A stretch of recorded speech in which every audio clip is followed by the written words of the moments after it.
Por que que eu chamo a supervisão em terapia ABA no Brasil de supervisão Frankenstein, né? Ou Frankenstein. Por que que eu chamo? Porque é feita uma mistura de várias coisas que no final não sai nada. Claro que isso não é absoluto. Toda regra tem a sua exceção. Existem bons profissionais. Então, mas o que eu vou falar aqui pra vocês é algo bem comum, algo que acontece muito, muito, muito. Como que você sabe, Michele, que isso acontece? Primeiro, porque lá em 2015 eu já vivi esta situação enquanto mãe de uma criança autista que contratou um serviço de terapia ABA com supervisão. Então, começa por aí, né? Então, já fiz essa contratação de serviço, não foi por uma nem duas vezes, né? Foram por algumas vezes. Então, eu vivenciei isso na pele enquanto mãe, enquanto eu estava no meu processo de formação. Como que você sabe, além disso, Michele, como que você sabe das coisas que você vai falar aqui? Poxa, eu tô aqui na rede social desde 2015, né? Então, desde 2015, interagindo, conversando com as pessoas. Temos uma pós-graduação em análise do comportamento desde 2018. Tenho cursos na área desde 2017, que dou cursos na área. Tô aqui nesse Instagram diariamente, mesmo quando eu não estou produzindo conteúdo, eu estou aqui diariamente no direct, diariamente vendo comentários, diariamente aqui interagindo, vendo as coisas, por mais que às vezes eu não faça um story, eu não faça uma publicação. Estou, desde 2017, dando essas consultorias, esses encontros que a gente chama de prática supervisionada para os alunos. Então, faço isso a cada 15 dias. Então, acho que eu interajo muito, né, com muitas pessoas e muitas pessoas se sentem à vontade e confiam em mim para me relatar, para me contar determinadas situações que acontecem, e aí a gente vai sabendo, conversa com um, conversa com outro, né? E depois ainda vão me falar que eu não interajo com as pessoas, né? Sendo que o tempo todo eu tô conversando com alguém aqui, seja na rede social, seja trabalhando e fazendo alguma coisa. Benício chegou aqui, gente. O que foi, meu filho? Hã? Tá, tchau, tá? Mamãe tá trabalhando agora, tá bom? Daqui a pouco mamãe vai dormir com você. Um beijo, tá bom? Tchau. E aí, o que acontece? Tivemos uma interrupção aí de um filho, né? Daqui a pouco veio o outro. Então, gente, então é daí, né? Não vem de um artigo que eu li, de um livro que eu li, vem da realidade prática que a gente vê acontecer aí de segunda a segunda, né? Então, assim, como que geralmente acontece? Bom, existe um mito. Primeiro vamos começar falando assim, né? O que é ABA? Sempre gosto de começar minhas lives. Desculpa pra quem eu sou repetitiva, mas sempre tem gente nova e sempre tem gente cometendo os mesmos erros. Então, vamos mais uma vez repetir, porque a repetição faz parte também da nossa aquisição de um conhecimento com fluência. Então vamos lá. O que é ABA? A ABA é a sigla em inglês para Análise do Comportamento Aplicada. Então, a ABA, ela é uma ciência, então ela não é um método, ela não é uma coisa que você pega, que você faz. Então, assim, ó, a ciência do comportamento... Pois é, né, Fernanda? Exatamente. A gente, né, conversa muito aí no direct com várias e várias pessoas. Então, assim, a ciência do comportamento, ela tem uma filosofia própria, ela tem princípios, ela tem procedimentos. E aí nós temos a aplicação dessa ciência em diversas áreas. É como se nós tivéssemos subespecialidades dessa grande área, análise do comportamento aplicada. Nós temos a aplicação dessa ciência em diversos contextos.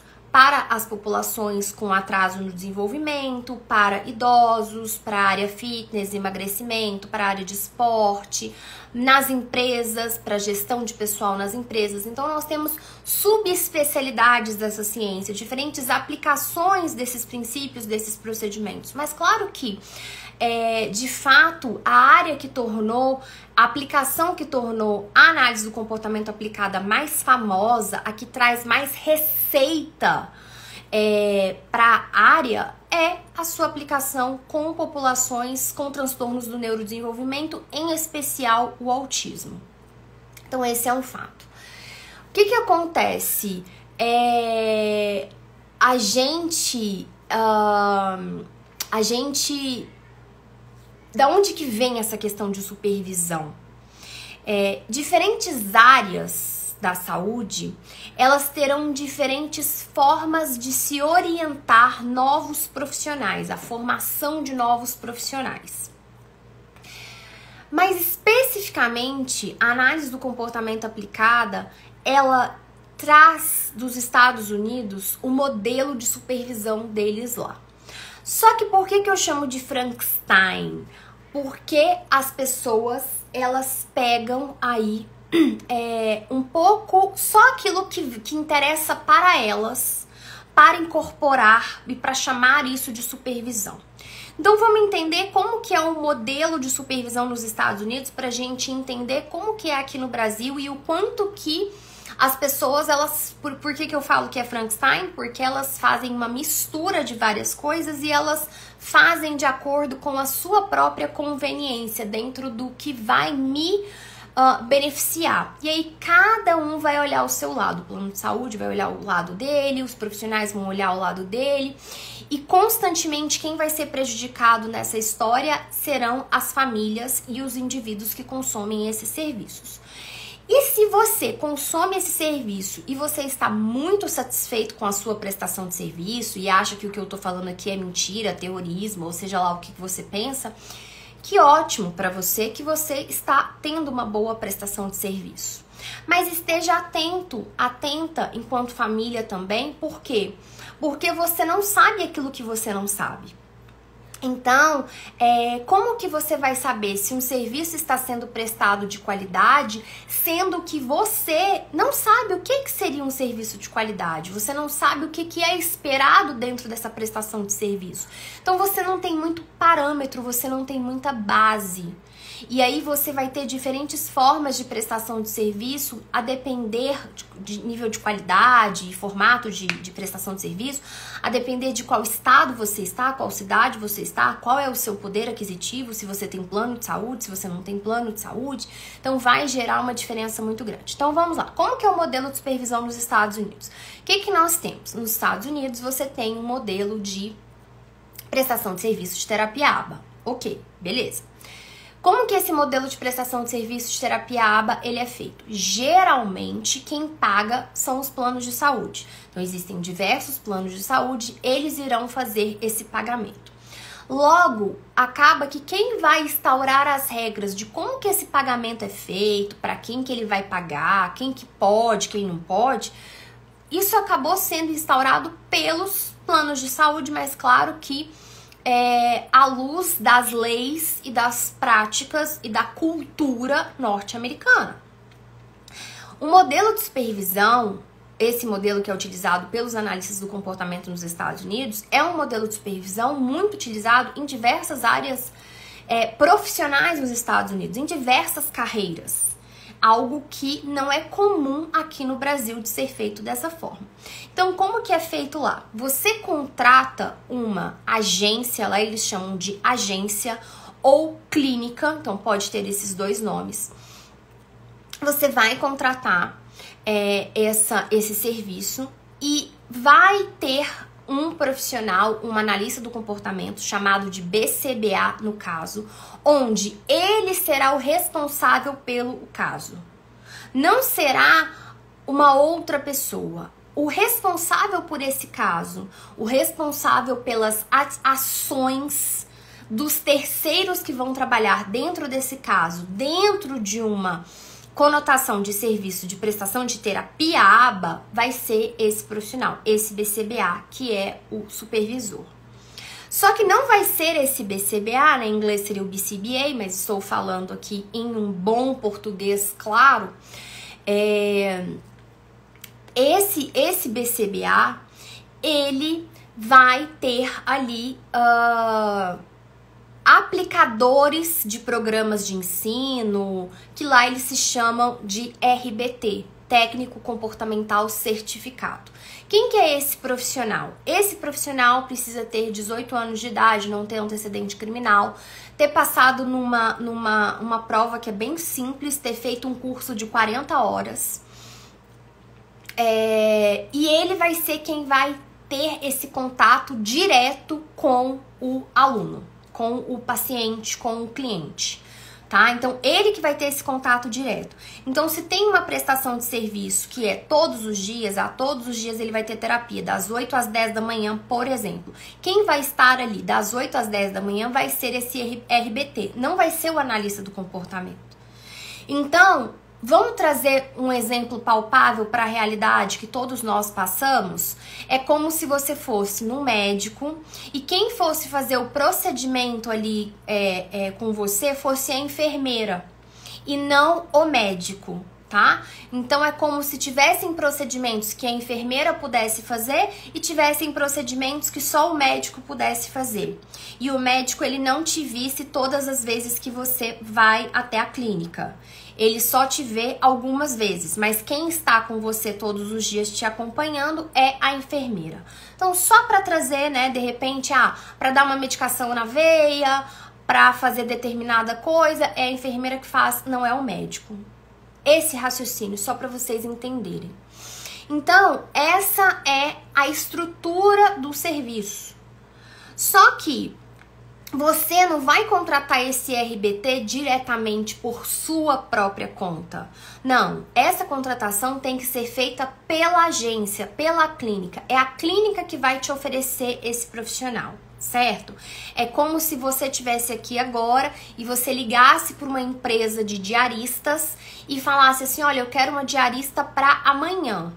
E aí ela vai te mandar, mas você não fez, a empresa vai te mandar uma diarista, mas você não fez essa contratação dessa diarista diretamente com ela, você fez pela empresa e a responsabilidade das ações dessa diarista é da empresa, tá? Então, mais um exemplo palpável para vocês entenderem como que as relações ocorrem lá nos Estados Unidos. Então, quem vai realizar o processo de avaliação, isso assim é o correto, tá, gente? Se você falar assim, ai, Michelle, só ocorre dessa maneira, tudo lá é lindo, perfeito, bonito, não. Ocorrem vários problemas, ocorrem várias questões que não são como eu estou contando aqui pra vocês, mas eu estou contando pra vocês a maneira como deveria acontecer. Então, você tem um processo de avaliação, tem um processo de elaboração das intervenções. Quem que vai fazer esse processo de avaliação e elaboração das intervenções? Vai ser o BCBA ou vai ser o RBT? Vai ser o BCBA. O RBT, ele só vai executar aquela ação. Então, mais uma vez, voltando no exemplo da medicina. Quem escolhe qual remédio vai ser dado para o paciente? É a enfermeira ou é o médico? É o médico. O médico deixa prescrito aquilo que a enfermeira irá dar para aquele paciente. Dentro da prestação de serviço de terapia ABA seria da mesma forma. Quem prescreve, quem elabora a programação de ensino é o BCBA, não é o RBT. Certo? Então, o BCBA é quem vai treinar esse RBT. Sim, que aqui no Brasil seria a figura do atendente terapêutico, acompanhante terapêutico, né? E aí vamos ter diversos nomes aí, aplicador de programas, para poder falar desse profissional. Então, assim, vamos fazer essa comparação, né, do médico com a enfermeira. Então, o médico, ele tem já que ter a segurança de que aquela enfermeira, ela sabe pegar uma veia, ela sabe fazer um acesso ali para poder pegar, para poder colocar o soro, que ela sabe como manusear os cuidados. Então, da mesma forma, é o analista do comportamento. Se aquela pessoa se tornou um RBT, quer dizer que ela já tem um nível de formação mínima, porém, aí já dá uma diferença do médico para a enfermeira. O analista do comportamento, o supervisor, ele tem que fazer esse acompanhamento de treinamento constante daquilo que ele elaborou e que ele quer que aquele RBT execute. Então, ele precisa estar acompanhando e vendo aquele cliente ali, pelo menos uma vez na semana, uma vez a cada 15 dias, para que ele possa ir fazendo o quê? A mudança de programas de ensino, a mudança dos objetivos de ensino, a mudança do que vai ser ensinado. É como um ajuste de medicação. Se eu tô doente, eu começo com uma medicação, depois eu vou mudando a dose, eu posso ter uma alteração de dose, eu posso ter uma alteração de tipo de medicação. E quem que vai fazendo isso? É o médico, não é? Não é a enfermeira que vai fazer, é o médico que vai fazer toda essa mudança. Então, da mesma forma, o BCBA tem que estar ali presente, acompanhando aquele indivíduo. Só que o grande problema é que nos Estados Unidos, e isso também vale aqui no Brasil, é que as pessoas elas pegam um número maior de casos do que o que ela dá conta, do que ela consegue para executar um trabalho de qualidade. E aí ela acaba não acompanhando esses casos de perto e acaba não delegando, mas delargando para o RBT tomar todas as decisões e fazer todas as coisas. E aí, olha que curioso, né? Para não dizer outra palavra. A pessoa com menor nível de formação, que no caso é o RBT, que eu já falei para vocês qual é a formação que ele tem. A pessoa, ela não tem, nos Estados Unidos, ela não precisa ter nenhum curso superior. A pessoa com menor nível de formação é a pessoa que passa mais tempo, que passa mais horas com aquele indivíduo e com a sua família. Então, isso gera, sim, muitas vezes, uma alteração na qualidade do trabalho. Mas qualquer coisa que der errado, que der problema, que essa família vier a, por exemplo, entrar com uma ação na justiça, qualquer coisa, legalmente, o responsável é o BCBA, não é o RBT. O BCBA, ele é responsável por todas as ações daquele RBT. Então, o cliente, ele não é do RBT. O cliente, ele é do BCBA, ele é da clínica, ele é da agência, certo? Então, isso a gente precisa ter clareza como que esse serviço ele é prestado nos Estados Unidos. E aí, o que nós temos aqui no Brasil? Nós temos diversas coisas, mas vamos falar de alguns cenários possíveis, de algumas coisas que acontecem no Brasil. Geralmente, hipótese 1, possível cenário 1.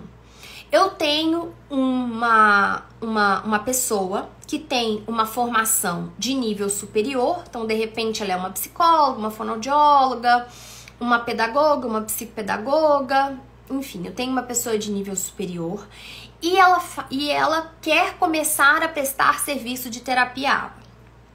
E pode ser que essa pessoa tenha já feito uma pós-graduação ou pode ser que essa pessoa não tenha feito uma pós-graduação. E aí ela quer começar a prestar serviços. E aí ela já tem os pacientes dela, ela já tem os clientes dela. E ela diz que ela quer ter supervisão. Afinal, disseram para ela que eu preciso ter supervisão para prestar serviço de terapia ABA, porque se eu não tiver supervisão, eu não posso prestar serviço de terapia ABA, o que isso é uma mentira. Mas disseram para ela que isso é antiético, enfim, uma série de histórias que são mentiras que são contadas.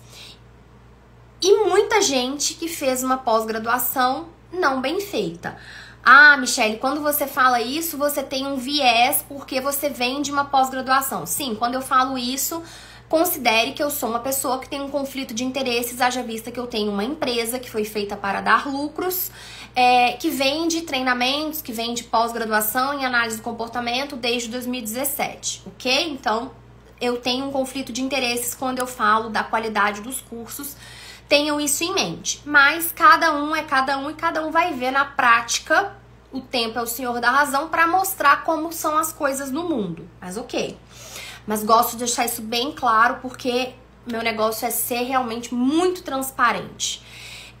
Então, assim, a gente... aí essa pessoa vai e quer começar a prestar um serviço de terapia ABA. E ela quer procurar uma supervisão. E aí ela fala assim... E aí ela começa assim, se ela quer ter um encontro semanal, se ela quer ter um encontro quinzenal, se ela quer ter um encontro uma vez no mês. E aí ela fala que ela recebe supervisão em terapia ABA. Só que em 1 hora de encontro de supervisão, ela não vai conseguir discutir de repente os 5 casos, os 10 casos, quem dirá mais que isso que ela tem. Então, quando ela diz que ela tem supervisão, que ela é uma profissional que atua sob supervisão, ela não está sendo 100% honesta com os fatos. Por quê? Porque para ela dizer que ela tem de fato supervisão, quem teria que fazer a programação de ensino, o plano terapêutico, seja lá como você vai chamar, o plano de ação, o plano de ensino individualizado, quem que deveria fazer isso? O supervisor. E ela seria apenas, entre aspas, tá? Não é no sentido de diminuir ninguém, a aplicadora daquelas intervenções que foram previamente elaboradas pelo supervisor. Só que não é o que acontece. O que acontece geralmente é muito mais, como eu falo, é uma consultoria. Porque você discute os casos que você quer, mas o cliente, o paciente, ele é seu, ele não é meu. Então, se a gente fosse fazer uma supervisão como nos Estados Unidos, eu já expliquei para vocês como é. Então, vocês já entenderam a diferença. Lá, o cliente não é meu, né? Naquele momento ali, se eu estou atuando como um aplicador de programas, um atendente terapêutico, um RBT, o cliente, ele não é meu. O cliente, ele é da clínica, ele é da agência, tá? E aqui no Brasil, o que ocorre não é isso. Então, por isso que eu falo que é uma supervisão Frankenstein, porque eu só pego aquilo que interessa pra mim. Criou-se um mercado de venda de supervisão. E tá tudo bem, eu não vejo nenhum problema em criar mercados. Eu não vejo nenhum problema com as pessoas ganharem dinheiro, para mim tá tudo certo. Eu vejo problema quando eu não sou claro e transparente com aquilo que eu estou vendendo, com levar a outra pessoa ao erro. Isso que eu não acho uma prática legal. Eu sou sempre clara e transparente, nem todo mundo age e atua dessa mesma forma. Então, essa que é a questão, tá? Então, assim, então as pessoas, elas vêm, mas ela não vai discutir os 10 casos que ela tem na supervisão. Porque não tem como você discutir 10 casos em 60 minutos. E outro grande problema da supervisão, seja no Brasil, seja nos Estados Unidos, é que as pessoas querem analisar um cliente, um paciente, um aluno, seja lá como você chama, como olhando dados, olhando gráficos. Será que isso não seria como um médico que quer avaliar um paciente apenas pelos exames? Muitas vezes os exames de um paciente, uma ressonância magnética, ela não reflete aquilo que você está vendo daquele paciente que está na sua frente, que está na sua cara. É diferente.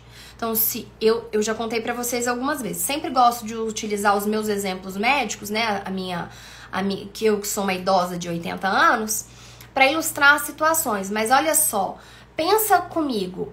Eu tenho um problema na minha cervical. Eu tenho uma hérnia. Se o médico olhar só o meu exame, só a minha ressonância magnética, ele vai achar que eu tô péssima. Mas se ele me examinar, ver como que eu tô, como que tá a minha funcionalidade. Não é uma pessoa que casa com aquele exame. Então a gente tem que tomar muito cuidado com esse excesso de porque isso é baseado em evidência e eu baseio a minha prática em dados. Até que ponto é ético que você baseie a sua prática apenas em dados? E será que olhar os dados te exime, faz com que você não precise olhar para aquele paciente, olhar para aquele aluno, olhar para aquele indivíduo, né? Assistir um vídeo dele, entender mais daquele caso? Apenas gráficos refletem tudo que a gente precisa saber daquele caso para a tomada de decisão. Existem outras variáveis que são também importantes. E cai muito nessa questão que a gente está sempre discutindo também, que a gente precisa de um atendimento humanizado, né? Os dados, eles são muito importantes, mas eu não posso analisar e avaliar um paciente apenas olhando um exame. E um analista do comportamento que quer analisar um paciente, um cliente, apenas olhando os dados, eu também vejo como um problema. Porque você não está trabalhando com números, você está trabalhando com seres humanos, você está trabalhando com famílias. Você muitas vezes está trabalhando com uma equipe terapêutica. Então tem muitas coisas, tem muitas variáveis. Então esse é um grande problema que eu vejo da qualidade de prestação de serviço de terapia ABA nos Estados Unidos, inclusive, porque esses RBTs são pessoas de uma formação muito básica. Muitos não têm nem formação a nível superior. Então a gente precisa tomar muito cuidado com todas essas questões. Aí você tem outros casos. Então pode ser que você tenha uma clínica de prestação de serviços de terapia ABA e essa pessoa tenha o quê? Ela tem uma equipe terapêutica e ela tem ali ela chama de atendente terapêutico, mas seria o RBT, seria quem vai fazer a aplicação dos programas de ensino com aquele cliente. Ok. Você tem ali aquela clínica e você tem o analista do comportamento responsável por aqueles casos.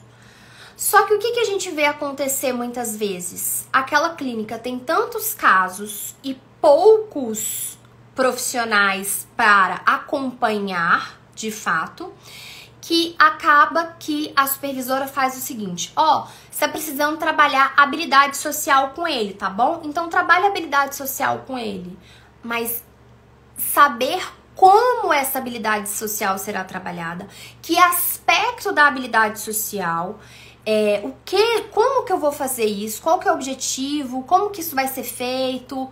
Não é obrigação do aplicador, do RBT, do acompanhante terapêutico, não é obrigação dele fazer isso. A obrigação dele é pegar pronto. Por quê? Porque ele não teve a formação necessária ainda para fazer aquilo. Quem teve é o supervisor, senão não precisava de supervisão. A pessoa pode trabalhar sozinha. Então isso acontece também muito, essa é uma queixa muito comum. Olha, eu tenho supervisão, mas a supervisora, ela fala só de maneira geral pra mim. Trabalha com ele nomeações. Não, você tem que passar o programa. Quais nomeações? Meios de transporte? Quais são? Avião, navio, barco, carro. É tudo organizado. O material tem que estar todo organizado. E aí, claro que aí vai também do que foi combinado. Às vezes se combinou que aquele atendente terapêutico, ele iria também fazer a organização dos materiais. Mas o supervisor já deu tudo mastigadinho para o atendente terapêutico. Então, assim, fala-se muito sobre supervisão, arrota-se muito sobre questões éticas e etc, mas na prática, de segunda a segunda, o que é feito de fato não reflete essa fala tão bonita sobre ética, sobre ciência, sobre evidência, sobre preocupação com o paciente. Então, muito se fala, pouco se faz no dia a dia. Michele, todo mundo é assim? Óbvio que não. Eu tô lidando aqui com adulto, né? Todo mundo aqui é adulto.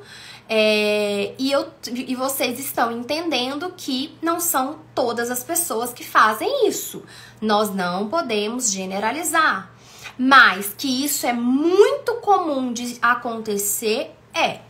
Então, nós temos essas duas situações que eu trouxe para vocês.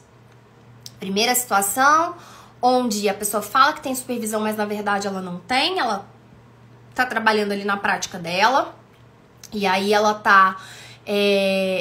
ela busca uma supervisão que ela faz uma vez na semana, 1 hora, uma vez a cada 15 dias, que seja 1h30, mas enfim, o supervisor dá orientações gerais, mas ele não passa todos os programas de ensino, acompanha ali os dados, acompanha a mudança dos programas de ensino, ele não faz esse acompanhamento, tá?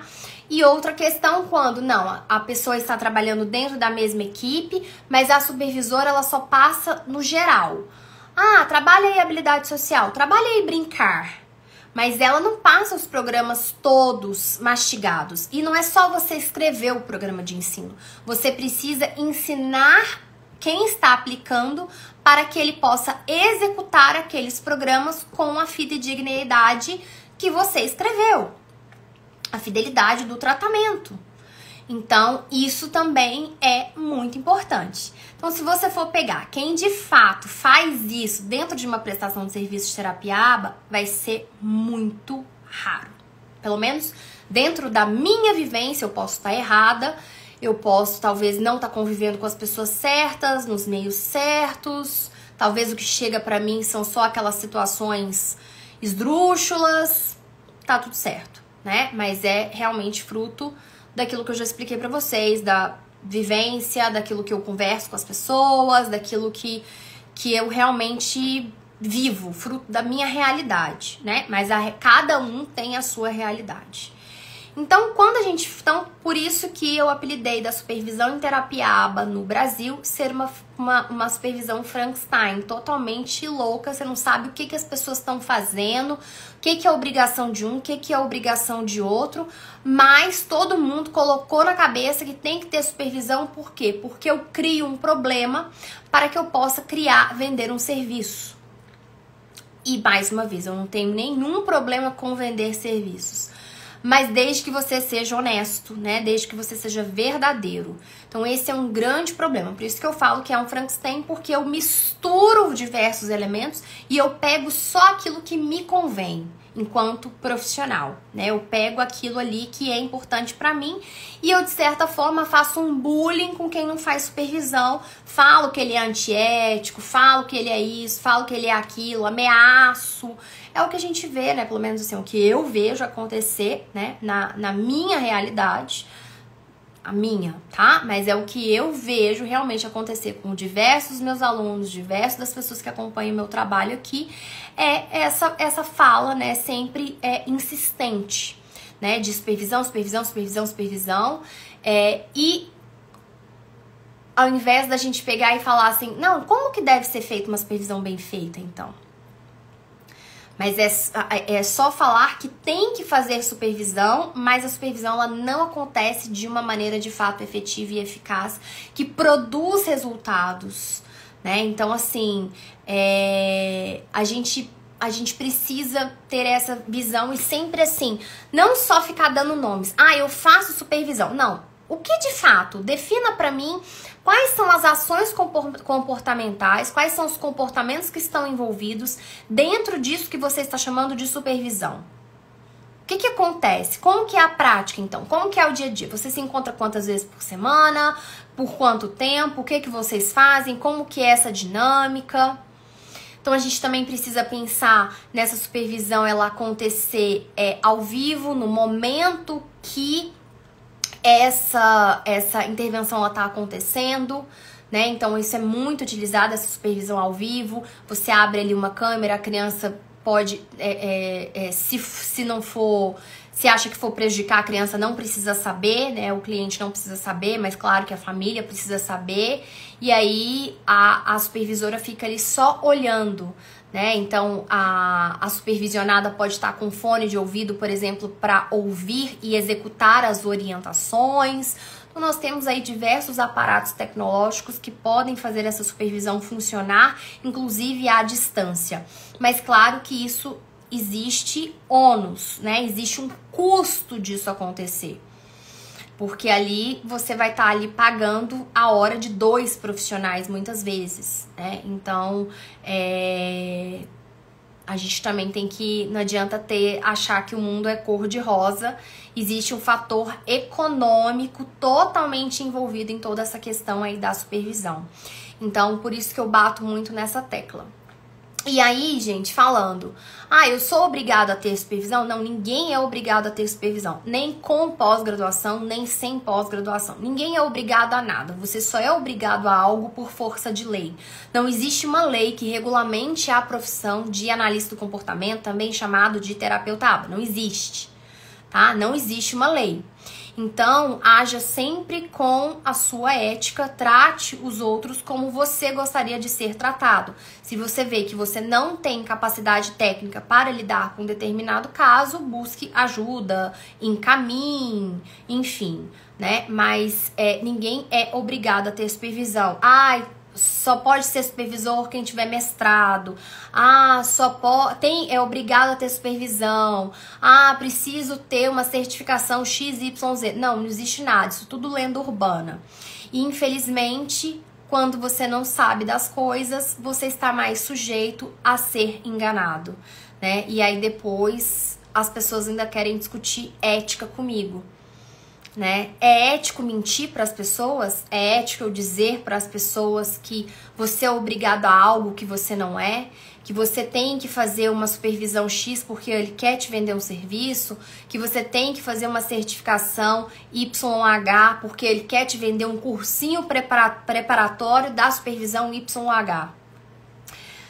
Né? Então, assim, e não se enganem, tá? A supervisão, ela também é feita de muita má qualidade nos Estados Unidos, inclusive por BCBAs, tá? Isso é um grande ponto aí que a gente é uma discussão contínua também, porque se colocou na cabeça que todo mundo tem que ser supervisor no próprio Estados Unidos, né? Tá lá entre as atuações da profissão de você ser supervisor.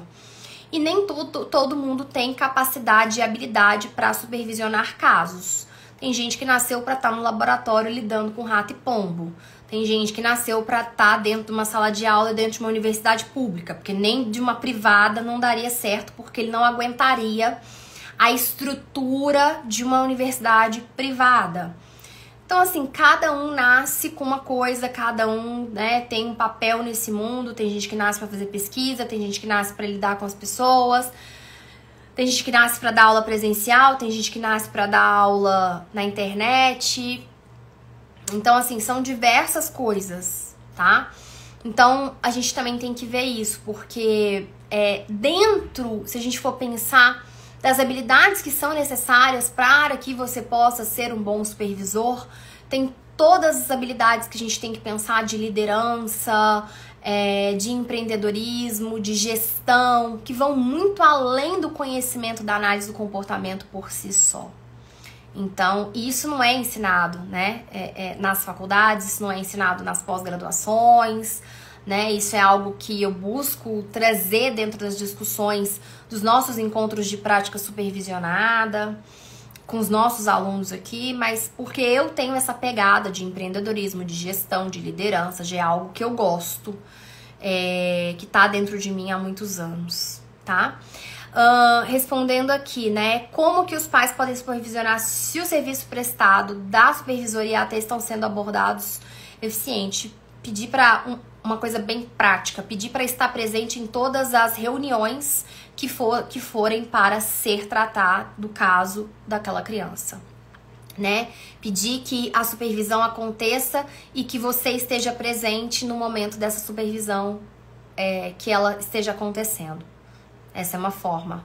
Porque aí você vai milindrar o profissional de querer discutir 10 casos na supervisão, sendo que muitas vezes ele está recebendo a supervisão de 10 casos, mas ele está fazendo essa supervisão por 1 hora para discutir 10 casos, mas ele está recebendo por 10 horas. A gente tem que tomar cuidado com isso. São diversas coisas, por isso que a gente precisa de transparência. É o que eu falo para os profissionais serem transparentes, serem éticos, agirem com a verdade. E o profissional da saúde, ele tem muita dificuldade, muitas vezes, nessa questão de transparência. Ele não gosta de ser questionado, muitas vezes, ele não gosta de... Quando você pede, não, mas eu quero ver isso, eu quero ler aquilo, eu quero tal coisa, ele não gosta. Agora, quem tá fazendo um trabalho bem feito e não tem nada para esconder, faz questão de ser transparente. Quem se incomoda com essa transparência, por que você se incomoda? Você tem medo de ser questionado? Você tá fazendo alguma coisa? Por que você está incomodado quando essa transparência ela é pedida, né? Então a gente vê muito essa dificuldade de muitos profissionais da saúde. Basta você pensar nos médicos, questiona um médico para você ver. Muitos não gostam de ser questionados, de serem colocados à prova, de serem muitas vezes você não concordar com a opinião deles. Então as pessoas têm uma dificuldade, né? Porque elas acham que elas estão acima de tudo e de todos. Então a gente precisa deixar o nosso ego de lado e focar na missão. Qual que é a missão? E não tô falando assim, ai que lindo, qual é a sua missão de vida? Não tô nem falando desse aspecto não, embora eu acho isso importante. Mas nesse momento agora, eu tô falando de missão no sentido assim, qual é a tarefa? Você foi contratado para... A tarefa é ensinar novas habilidades para Pedro. O importante, tudo que deve ser feito deve ser em prol de ensinar novas habilidades para Pedro, né? E não não é sobre você, é sobre o seu cliente, é sobre o seu paciente, né? Então, isso a gente precisa ter, porque através disso, você vai realmente trazer resultados para o seu paciente. E os resultados do seu paciente, do seu cliente, que vão ser o seu cartão de visita do seu trabalho. Então, no final, é sobre isso. Então, qual que é o meu cartão de visita do meu trabalho? É como a Jadna falando aqui. Fui aluna do IAC, trabalho com aplicação, sou treinada antes de aplicar os programas pelo profissional que fez o PEI do cliente. Então, assim, os meus alunos se destacarem, os meus alunos serem bons no mercado e falarem, não, a minha formação eu fiz no IAC. Então, assim, né, o enfoque é esse. Para quem é terapeuta, para quem é profissional, é da mesma forma. São os resultados do seu cliente, não é sobre você. Então, a gente tem aí todas essas questões que nos levam, infelizmente, a essa supervisão Frankenstein da terapia ABA no Brasil. E, mais uma vez, não se enganem, nos Estados Unidos, lá também existe a má qualidade na prestação de serviços, tá certo?